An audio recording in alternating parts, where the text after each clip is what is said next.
The House has passed $245 million for the state's shelter system to help address a massive backlog of waitlisted families. In the same bill, lawmakers also approved a duration limit, temporarily capping how long people can stay in shelters. Under the bill, families would have up to 9 consecutive months in the system, or 12 months for certain veterans, disabled people, and some others. While the bill passed, that provision had plenty of opposition, including from Representative Mike Connolly, who joins me now, as does Stephanie Rosario Rodriguez, Senior Director of Programs for the Massachusetts Immigrant and Refugee Advocacy Coalition. Thanks to you both for being here.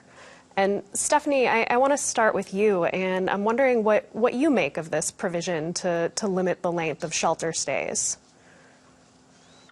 Yes, we really need to think about what happens to family beyond this. You know, a limit in shelter is going to be very difficult for so many families, and especially such a short window, such as 9 months. You know, right now we have a very high cost of housing in the state of Massachusetts, and turning families from being in shelter into permanent and affordable housing in 9 months was very difficult to do, even when the market was good. So right now, I really worry about what happens once we get past that and families are still not able to obtain stable and secure housing. Because it's not just the cost of housing. There are many other things involved as well. So we're really hoping to see that this is not continued. So far we've seen the state officials have really for a while now been trying to wrap their heads around how to keep this shelter system running. And I want to play a little clip we have of the House Ways and Means Chairman Aaron Michaelwitz talking to reporters Wednesday about why he feels and why the House felt this was necessary. We even tried to come up with a proposal that we feel keeps to the spirit of the strike to shelter law, doesn't change anything on the entry points of folks coming into this country, coming into this state, but also creates a system that would be sustainable, hopefully long-term. It won't collapse under its own weight, which is currently, without doing anything, we're very fearful that that's a possibility of what could be happening. Now, Representative Connolly, you were one of 8 Democrats who voted against this bill. All the Republicans in the House also opposed this. What was the reason for your vote? Well, it was a close call, I would say, and I think for all of my colleagues on the Democratic side, Wednesday wasn't an easy day. I think to keep the big picture in perspective, we did vote to approve $245 million to sustain the emergency shelter program just for the next few months. So that is an incredible commitment to sustaining our right to shelter law. And what we also heard House leaders say, and we've heard the governor say this, and I agree, something needs to be done, that this level of spending, $1 billion per year to sustain 7,500 EA shelter families, plus a wait list of about 700 families, that is an extraordinary amount of money. But where I differed, and the reason for my no vote, is I don't think we start by pointing the finger at the unsheltered family and sort of start there and identify that that's the problem. From my vantage point and with my experience engaging on this issue deeply, the biggest barrier to exiting shelter isn't a desire to work or a willingness to pull yourself up by your bootstraps. The biggest barrier is actually access to housing. And so, you know, I think it's a tough situation. We heard many of my colleagues say, this is the best of the bad ideas. So, I don't think anyone's excited about this idea, but what I'm hopeful is that as this legislation moves forward, we can look more creatively at how we're spending money.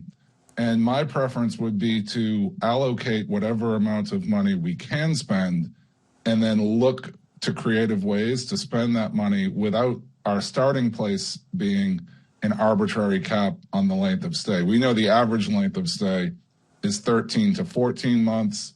This week, the House voted to make that 9 to 12 months. And the question we're asking is, well, what happens at the end of the line? Are we going to actually spend $100,000 to sustain a family for 1 year in shelter and then put them back out on the street? And what would that accomplish? So I'm hopeful that as the bill moves forward, we can address some of these questions. And as we have that average length of stay stretching in some cases over a year, Stephanie, do you think there are things the state could and should be doing to help families move into a sustainable situation of their own? Yeah, we understand that there's immense pressure on the shelter system right now, and the state is taking extraordinary steps to ensure that we're supporting new arrivals and the families that are in this space. I think as was just mentioned, this is a number of things that are happening at once, right? Families are eager to work, they want to work, and they're facing barriers to getting those work authorizations, right? So we've seen what happened when community-based organizations and government agencies come together to support families to help them with the ability to apply for work authorizations. One of the big issues is how long those take to get processed, which is beyond our state government. That's really a call to the federal government to help. And we encourage that to continue to be a point that we push for, right? Of ensuring that families that are coming here actually have the pathways to work because they don't want to live in shelter. I think that's a common misconception of people will come here and it's a comfortable, free place to live, but there's nothing comfortable about having your entire family in one bedroom for a year or more. It's quite challenging. And I've seen all the ways that the state is stepping up by producing overflow shelters. And as I was mentioned, as of Wednesday, there was close to 783 families on the wait list. Those are 783 families that are really looking to contribute to our Commonwealth because we have the job openings, we have the spaces for these people. And it's really important that we continue to welcome them and to remember that these are individuals. It's often the amount of money that is tied to it or the amount of hotel spaces that they take up. But these are people, that have seen and faced incredibly traumatic events. And I really believe it's our moral obligation to kind of step in and support them. And one big thing that the state can continue to do and is support the community-based organizations that are on the ground doing this work. Many of them are providing healthcare, legal resources and information,